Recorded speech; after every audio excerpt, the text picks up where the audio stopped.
এবার আসি energy ড্রিঙ্কে।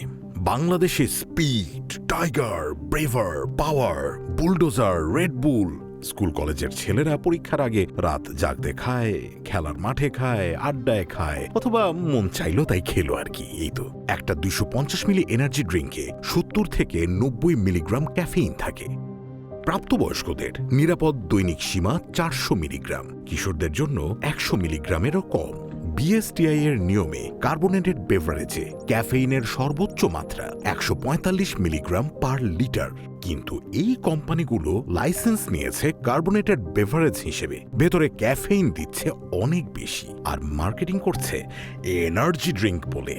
Bangladesh food safety অথরিটির পরীক্ষায় বিভিন্ন সরকারি ও বিশ্ববিদ্যালয়ের ল্যাবে পাওয়া গিয়েছে স্পিডে 290 থেকে 291 মিলিগ্রাম পার লিটারে, টাইগারে 266 থেকে 314 মিলিগ্রাম পার লিটার, পাওয়ার 344 থেকে 361 মিলিগ্রাম পার লিটার, ব্রেভার 330 থেকে 361 মিলিগ্রাম পার লিটার, আর রেডবুল একটা স্যাম্পলেই মাত্র অবশ্য পেয়েছে 756 মিলিগ্রাম ক্যাফেইন পার লিটারে।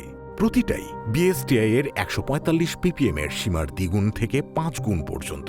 বিএসটিআই কাউন্সিল মিটিং এ 2017 সালে সিদ্ধান্ত নিয়েছিল এনার্জি ড্রিঙ্ক নামে কোনো জাতীয় স্ট্যান্ডার্ড তারা তৈরি করবে না এবং কার্বোনেটেড বেভারেজের ছদ্মবেশে এনার্জি ড্রিঙ্ক বিক্রি বন্ধ করতে হবে।